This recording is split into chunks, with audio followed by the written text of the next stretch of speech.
केन ने अपने भाई एबल का वध करने के कारण उस पर आए श्राप के बारे में सुना, तो परमेश्वर से प्रार्थना की, मेरे सजा मेरे पाप से कहीं अधिक है। परमेश्वर ने उसकी बात को भी सुनकर उसे उत्तर दिया। प्रभु यीशु ने वादा भी किया, जो मांगोगे तुम्हें मिल जाएगा।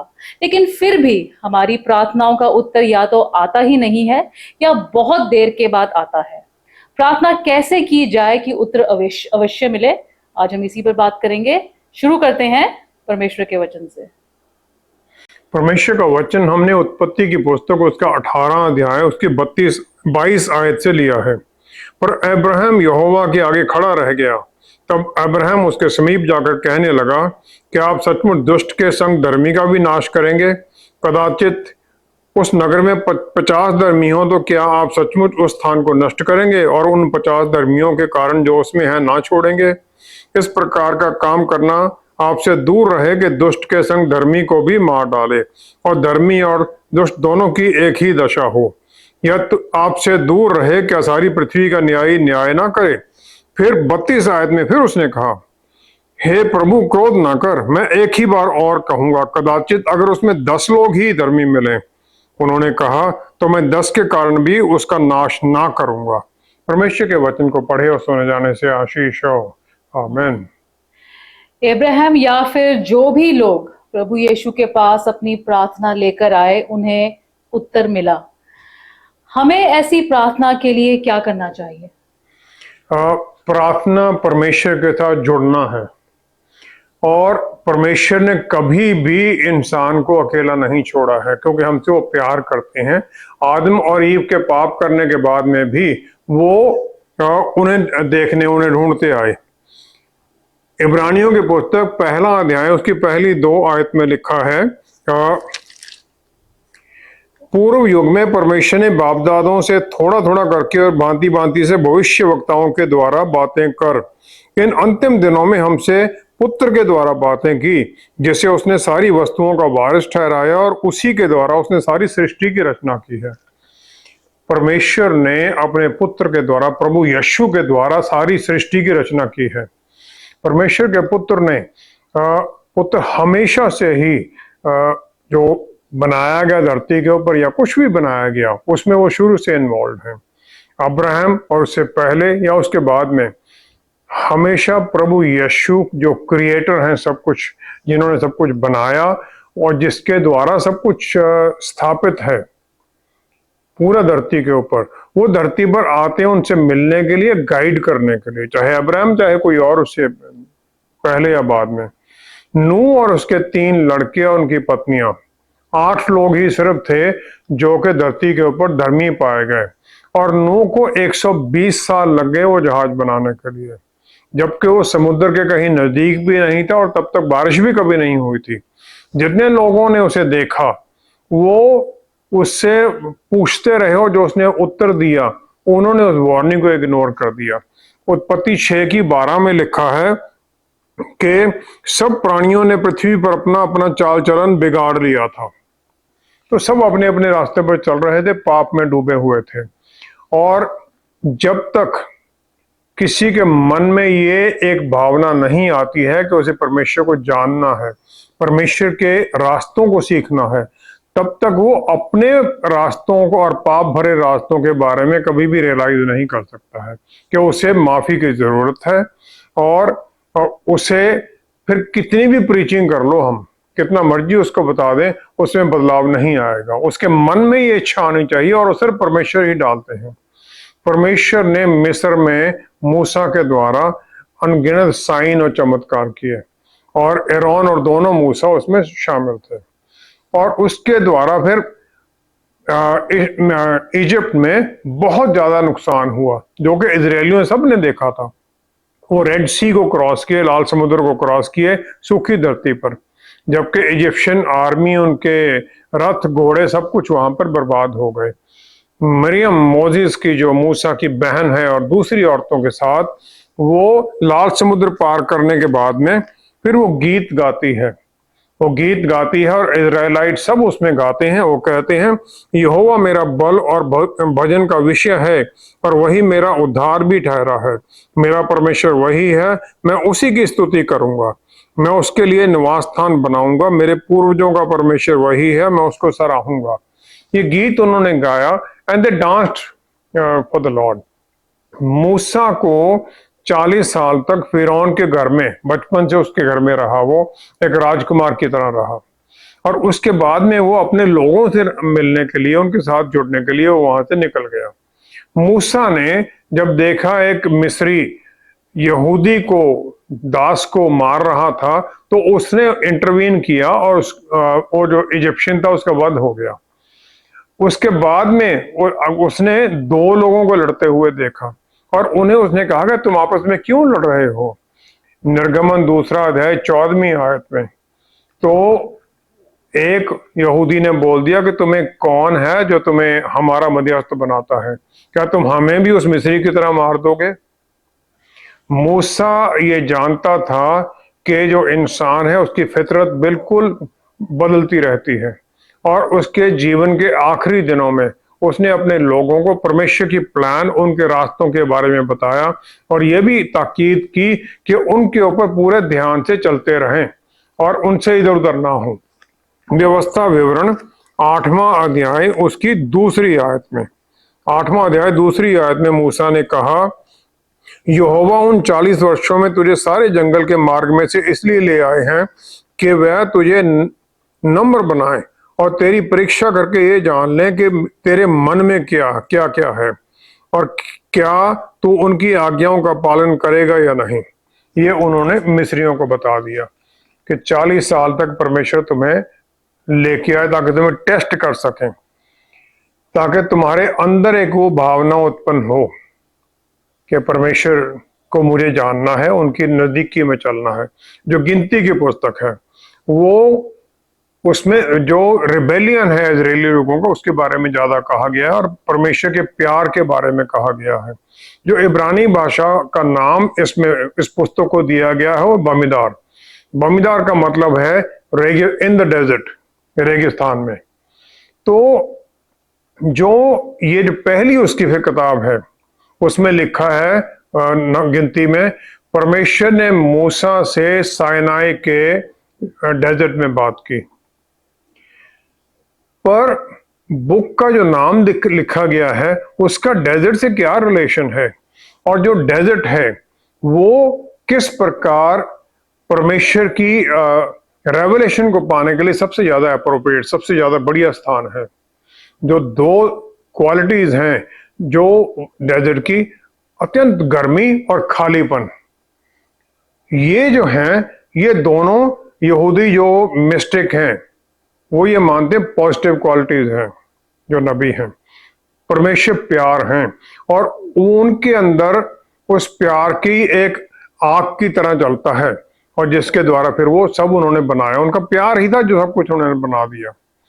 और क्योंकि रेगिस्तान में कुछ भी नहीं होता है, बारिश भी नहीं होती, बहुत कम बारिश होती है, तो जो कुछ भी आता है उसे बारिश, ओस पड़ती, जो कुछ भी पड़ता है वो उसे आशीष की तरह ग्रहण करता है। और थोड़ी सी भी बारिश हो, थोड़ी सी भी हरियाली हो, वो खुशी देती है। क्योंकि सब कुछ खाली है तो उसके अंदर कोई अपनी ईगो नहीं है, कोई अपनी पर्सनल उसके अंदर पहचान भी नहीं है, कोई ऐसा जगह नहीं जिससे आप रिलेट कर सको, सभी टीले एक जैसे ही दिखते हैं।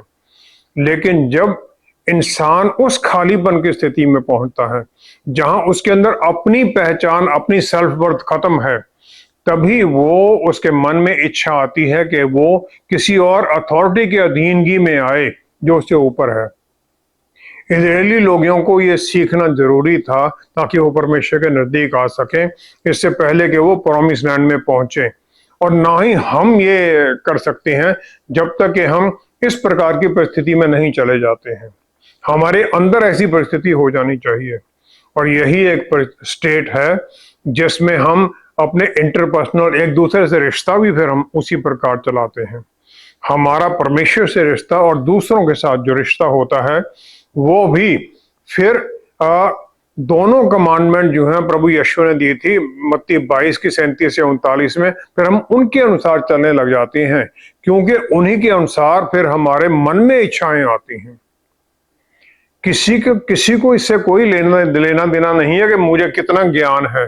लेकिन उससे यह जरूर लेना देना है कि मैं उसके बारे में कितना अच्छा सोचता हूं, how much I care about him और फॉर एनीबॉडी।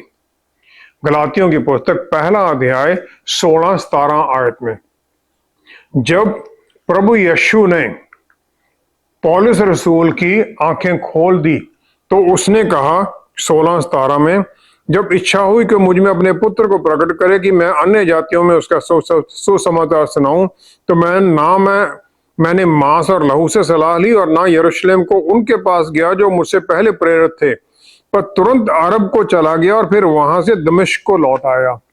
अरेबिया में रेगिस्तान में चला गया सॉल, बाद में फिर वो पौलुस बन गया। पॉल पुराने नियम का स्कॉलर है, गमालियल से उसने सीखा है, लेकिन वो सब कुछ जब तक उसने रेगिस्तान में जाकर अपने आप को खाली नहीं किया, परमेश्वर की आशीष उसकी जो ज्योति उसको भर नहीं सकी। उसके बाद ही वो एक सच्चा प्रचारक, सच्चा प्रभु यीशु के गवाही देने वाला बना, अच्छा टीचर बन गया, जो जैसे कि हम सबसे ग्रेटेस्ट अपोस्टल कहते हैं। प्रार्थना में भी इसी प्रकार इफेक्टिव होने के लिए हमें पहला जरूरी है कि हम परमेश्वर की नजदीकी में आए, जो कि हमारी हर आशीष का स्रोत है। फिर हम प्रभु यीशु के नाम में जो कुछ मांगते हैं उससे पहले हमें प्रभु यीशु को जानना भी, क्योंकि उनके नाम में मांग रहे हैं, उनके उस चरित्र के अनुसार हमें मांगना है। और फिर हम उनके नजदीकी में उनके द्वारा भरे जाते हैं, ताकि जब हम उनके नाम पर कुछ मांगते हैं तो हम उनके द्वारा पिता को भी महिमा देते हैं, पुत्र के द्वारा। यूहन्ना 14:13 में जो प्रभु यीशु ने कहा है, जब तक हम वो खालीपन में पहले नहीं पहुंचते हैं, प्रभु यीशु हमें भर नहीं सकते हैं। डेजर्ट की जो खूबी है वो यही है कि हमें उसका एहसास कराता है, और जब हम उस एहसास में आ जाते हैं तो हम प्रार्थना में जुड़ने के लायक हो जाते हैं। प्रेयर में मांगने का सही तरीका क्या होता है कि पिता परमेश्वर की महिमा भी हो और हमें भी उत्तर मिल जाए? हालांकि सब लोग प्रार्थना करते हैं, लेकिन प्रार्थना आत्मिक जो काम है इसका ये सबसे कम समझ है लोगों को, हम सबको। और ये कैजुअल तरीके से बिल्कुल फोकस कुछ नहीं होता है, रिसाइट करते रहते हैं, क्योंकि कई धर्मों में लिखित प्रेयर है, वो उसी को बोलते हैं। हमें भी जो लॉर्ड्स प्रेयर है, बहुत लोग उसको बस वैसे बोल देते हैं। जो प्रार्थना है उसके आमतौर पर 3 हिस्से हैं किसी के लिए। पहला तो है आइडिया, जो प्रार्थना कर रहा है उसका आइडिया, उसकी जरूरत क्या है। दूसरा है शब्द, जो इस्तेमाल करता है उस आइडिया को आगे एक्सप्रेस करने के लिए। तीसरा है डेस्टिनेशन, क्या है उस प्रेयर का, किसको एड्रेस की जा रही है। प्रेयर जो है, लोग ये मानते, कॉन्वर्सेशन नहीं समझते इसे, वो समझते एक तरफा बात है परमेश्वर की तरफ। प्रार्थना कर ली हमने, उसको बता दिया, और अपना जो जिसे प्रार्थना की है उसको हम छोड़ देते हैं कि जो उसको काम दिए गए हैं प्रार्थना में उन्हें पूरा करे, और हम अपने काम में लग जाते हैं। तो जो इब्रानी भाषा का शब्द प्रेयर के लिए है वो है टिफिल्ला। इसके तरह तरह के अलग अलग मीनिंग हैं। हर एक जो आत्मिक प्रार्थना के आत्मिक पहलू हैं उनको दर्शाता है। जो सबसे पहला वो है, वो प्रार्थना इफेक्टिव रास्ता है आत्मिक तरक्की के लिए। पहला तो ये है कि इसका मतलब है अटैच और बाइंड टुगेदर। और ये ट्रांजैक्शन नहीं है कि हमने बात कर ली, प्रार्थना कर दिया, उत्तर पाएंगे। ये नजदीकी का एक रिश्ते का काम है, और जो प्रार्थना है उसके द्वारा हम देखते हैं हम में और परमेश्वर में कितनी गहरी खाई है। और फिर जिसको हम ढूंढ रहे हैं, जो हमारा आशीष देने वाला है, हम प्रार्थना के द्वारा अपना प्यार और उनके तरफ अपनी आत्मिक इच्छा जाहिर करते हैं कि हम उन्हें कितना चाहते हैं। और फिर वो प्रार्थना के द्वारा हम परमेश्वर से जुड़ जाते हैं नजदीकी में, और फिर जो नजदीकी का रिश्ता बनता है हमारे अंदर, फिर वो जाहिर होता है, और फिर जो बीच में हमारे खाई है वो भरी जाती है, और हम परमेश्वर से एकता में चले जाते हैं। उत्पत्ति 32 की 24 से 26 तक याकूब परमेश्वर से मलयुद्ध करता है, और वो कह देता है, जब तक आप मुझे आशीष नहीं देंगे मैं आपको जाने नहीं दूंगा। प्रेयर इसी प्रकार ह्यूमिलिटी में आकर, नम्र होकर विश्वास में बने रहकर अपनी कोई हक की लड़ाई नहीं है, बल्कि प्राण और आत्मा के द्वारा झुक कर ये रेसलिंग करना है। हम परमेश्वर को चाहे ढूंढ रहे हों कि वो हमारी जरूरतों को पूरा करें, जबकि वो हमें ढूंढ रहे हों कि हमारी इच्छा, जो उनकी इच्छा हमारे लिए, उसे पूरा करें। पहले वो पूरा करना चाहते हैं, फिर हमारी प्रार्थना सुनेंगे। लेकिन हम सेल्फ सेंटर्ड, अपने ऊपर इतना केंद्रित हैं कि हम उनकी उस महीन आवाज को सुनते नहीं, उसके अधीनगी में नहीं आते हैं, और हम अपनी डिमांड रखते हैं कि मैं ये मांग रहा हूं। और टिफिल्ला जो है ये पलिल्ला से भी कनेक्टेड है। पलिल्ला का मतलब है जजमेंट और इंट्रोस्पेक्शन, अंदर से अपने आप को जांचना। और ये हमारी परमेश्वर में जो उन्होंने हमें रोल दिया है, उसमें अपनी पहचान ढूंढना है। याकूब फिर उस रेस्टनिंग के बाद में याकूब को एक नया नाम दिया गया, इजराइल। लेकिन उसके शरीर में भी उसे दुख दे दिया गया ताकि वो नम्रता में आ जाए, जो कर रहे। प्रार्थना हमें अपनी कमजोरियों को समझने के बारे में भी एक रास्ता है, और फिर परमेश्वर की इच्छा जानकर उसके अनुसार अपने जीवन को ढालना है। उत्पत्ति 28:12 में याकूब ने जो सीढ़ी स्वर्ग को जाती देखी, उसमें दोनों तरफ मूवमेंट है, ऊपर जाना भी है, नीचे आना भी है, दोनों तरफ है। हम प्रार्थना के द्वारा परमेश्वर की हजूरी में चले जाते हैं, लेकिन फिर हमें इस दुनिया की रियलिटी में भी वापस आना है, जहां परमेश्वर ने हमें भेजा है, रखा है, ताकि हम किसी के जीवन में कोई आशीष का कारण बने। पौलुस रसूल ने प्रभु यीशु को अफसियों के, एफेसस के विश्वासियों के सामने प्रेरितों की पुस्तक 20:35 आयत में कोट कर दिया। पौलुस रसूल कहते हैं, ये जो देने वाला है पाने वाले के से ज्यादा धन्य है। It is more blessed to give. जो प्रार्थना से नीचे उतरना है, वो जो आशीषें हम पाते हैं वो दूसरों के साथ शेयर करने के बारे में है। सीढ़ी से नीचे आना जो है, रोमियो के पुस्तक 1 अध्याय 9वीं आयत में पौलुस रसूल ने रोमियो के जो कलीसिया थी उन्हें कह दिया, मैं बगैर रुके, रोमियो 1 अध्याय 9वीं आयत में, कि मैं बगैर रुके अपनी प्रार्थनाओं में तुम्हारे बारे में बोलता हूं। प्रकाशित वाक्य 5वां अध्याय उसकी 8वीं आयत में, जो 24 प्राचीन परमेश्वर के सिंहासन के सामने हैं, प्रभु यीशु के सिंहासन के सामने हैं, वो उनकी आराधना के गीत गाते हैं, और उनके हाथों में, हर एक के हाथ में वीणा और धूप, जो पवित्र लोगों की प्रार्थनाएं हैं, वो सोने के कटोरों में भरी हुई हैं। जो हमारी प्रार्थनाएं हैं, वो जो वहां पर 24 जो सेंट्स हैं, जो चुने गए हैं, जिन्हें सिंहासन दिए गए हैं परमेश्वर के सिंहासन के सामने, वो प्रभु यीशु को सामने रखते हैं। रोमियो के पुस्तक 8वां अध्याय 34 और फिर 26 आयत में प्रभु यीशु के बारे में कहा गया कि प्रभु यीशु परमेश्वर की दाहिनी तरफ हैं और हमारे लिए मध्यस्थता करते हैं। और इसके आगे फिर उन्होंने कहा, हम नहीं जानते 26 आयत में कि हम प्रार्थना कैसे करें, लेकिन पवित्र आत्मा परमेश्वर हमारे लिए इंटरसेशन करते हैं, और वो भी ग्रोनिंग के साथ, कराहने के साथ, जो कि बयान नहीं की जा सकती हैं। जब हम प्रार्थना करते हैं तो पवित्र आत्मा परमेश्वर हमारे अंदर हमें सिखाते हैं प्रार्थना कैसे करनी है, विषय सिखाते हैं, और हमारे साथ प्रार्थना करते हैं धरती के ऊपर। जबकि स्वर्ग में जो वो 24 संत चुने हुए थे, वो उन प्रार्थनाओं को एक धूप के समान प्रभु यीशु के सामने पेश करते हैं, और प्रभु यीशु फिर वही प्रार्थनाएं सही करके पिता परमेश्वर के सामने रख देते हैं। इस प्रकार हम देखते हैं कि विश्वासी की प्रार्थना में होली ट्रिनिटी, पिता, पुत्र और पवित्र आत्मा तीनों लगे हुए होते हैं, ताकि हमारी अच्छाई चंगाई भी रहे और हमारी प्रार्थनाओं को उत्तर भी मिले। हम सब लोग शरीर, प्राण और आत्मा है, बॉडी, सोल और स्पिरिट है, लेकिन आमतौर पर हमारी प्रार्थनाएं सिर्फ बॉडी की केयर के लिए होती हैं, बहुत कम सोल के लिए हैं, और प्रार्थना आत्मा के लिए तो कभी कोई मांगता ही नहीं है। हम इस दुनिया की जरूरतों के ऊपर केंद्रित हैं, फिजिकल लाइफ पर केंद्रित हैं, आत्मिक जीवन के बारे में बहुत कम सोचते हैं। जो टंग्स का जो भाषाओं का जो गिफ्ट आत्मा के पवित्र आत्मा से मिलता है, वो इसीलिए है कि जो परमेश्वर हमसे कहलाना चाहते हैं हम वो कहें, उनकी इच्छा के अनुसार फिर हम बोलें, ताकि परमेश्वर हमें फिर वो सब दे सकें। और फिर जो हमारी आत्मिक जरूरतें उस प्रकार हम परमेश्वर के सामने रखते हैं। पवित्र आत्मा परमेश्वर हमारे साथ हमें हमारे लिए प्रार्थना करते हैं ताकि हम वो सब आशीषें पाएं, और फिर हमें वो गाइड भी करते हैं ताकि हम नजदीकी रिश्ते में परमेश्वर की आराधना में जुड़ें।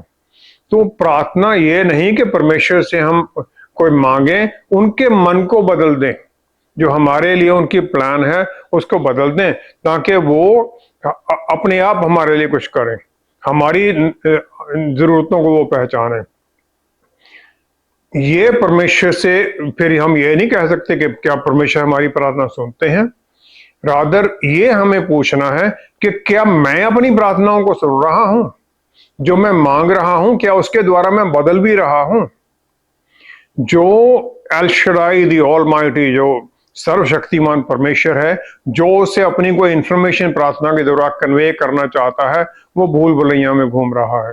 परमेश्वर सब कुछ जानते हैं, जो हमारी जरूरतें हैं वो जानते हैं, जो हमारी इच्छा उनके नजदीकी रिश्ते की है वो भी वो जानते हैं।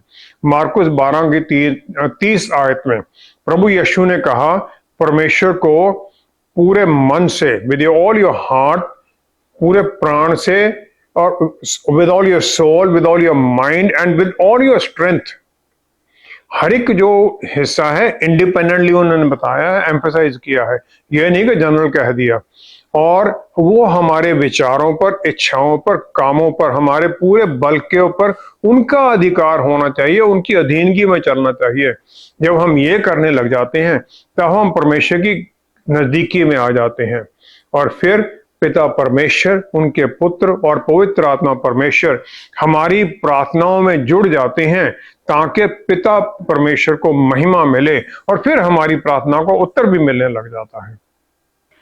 हमारी प्रेयर्स का उत्तर मिलने पर हमारा विश्वास तो बढ़ता ही है, लेकिन इसके साथ हमारे जीवन पर क्या और कैसे असर पड़ता है? याकूब के पुत्र यूसुफ को उसके 10 बेटों ने दास्तां में बेच दिया और याकूब को बताया उसकी मृत्यु के बारे में। लेकिन जब उसने अपने पुत्र को मिस्र का वो चीफ प्राइम मिनिस्टर देखा, तो उत्पत्ति 48 की 11 में उसने यूसुफ से कहा, मुझे आशा न थी कि मैं तेरा मुंह फिर देखने पाऊंगा। और जो यहाँ पर इब्रानी भाषा का शब्द इस्तेमाल किया उसने, वो है फिलाल्टी, जिसका मतलब है आशा, कल्पना करना या एंटिसिपेट करना।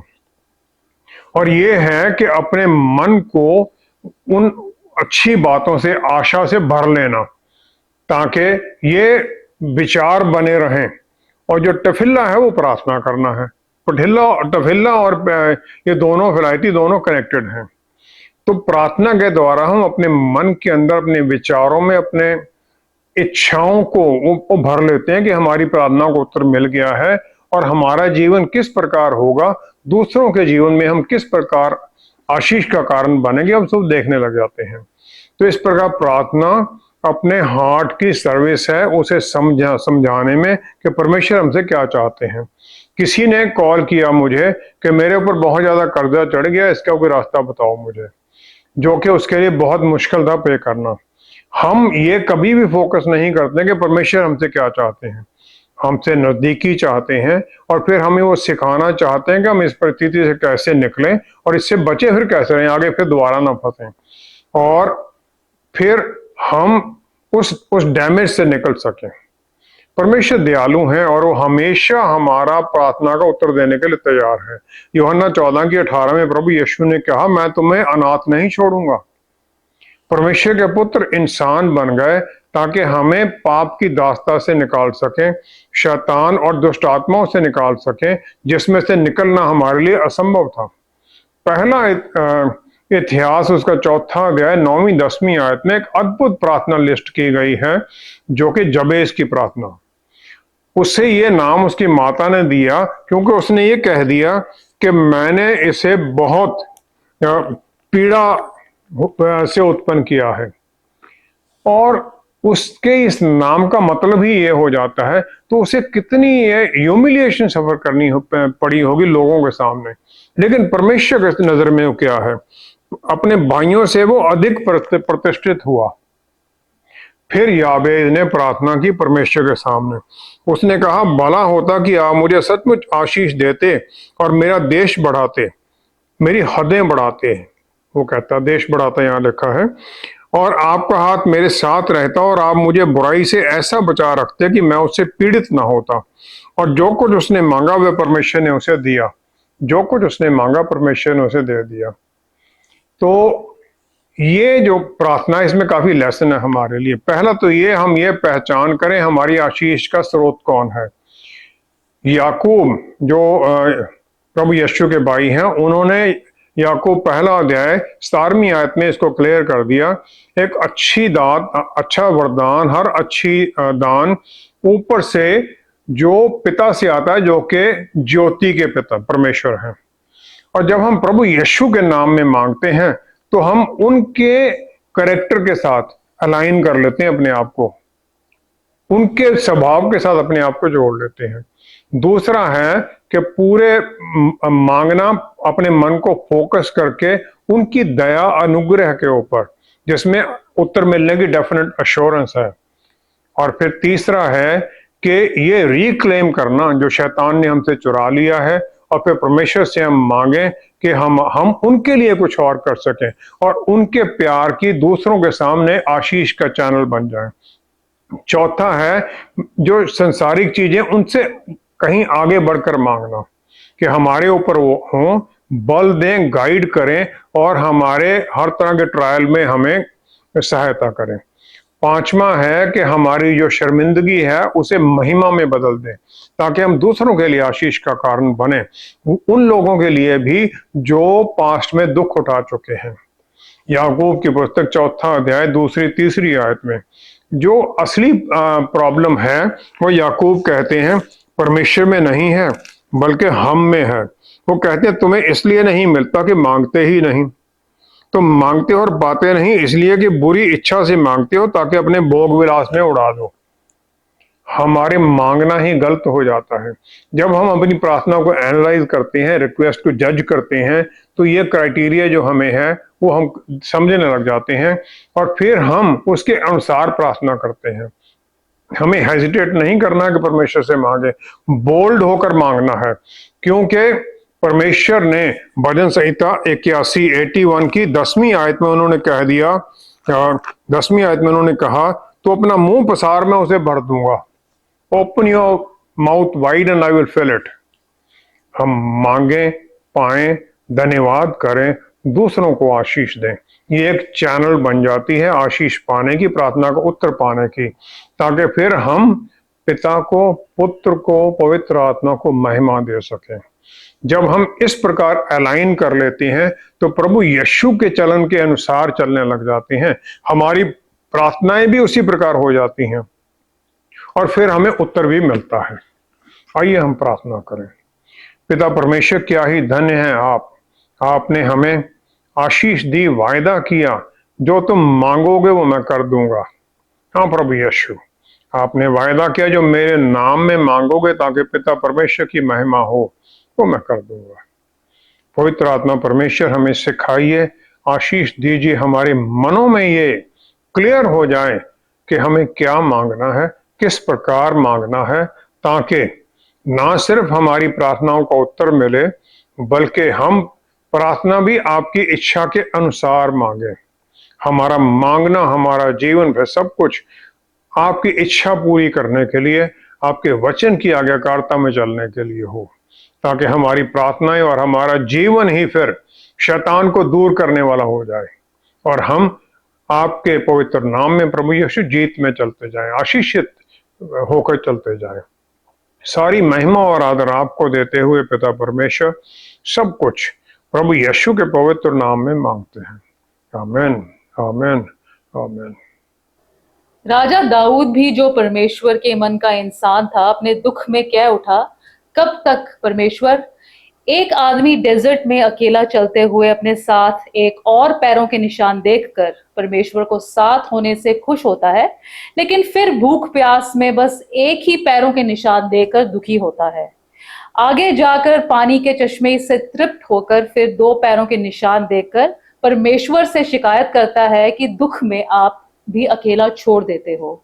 उसे उत्तर मिला कि तुम्हारी कमजोरी में मैंने तुम्हें उठाया हुआ था। बस इसी प्रकार परमेश्वर हमारी हर परिस्थिति में हमें संभालते हैं, बस हमें ही दिखाई नहीं देते। Thank you so much for watching. See you next time. Stay blessed. Shalom.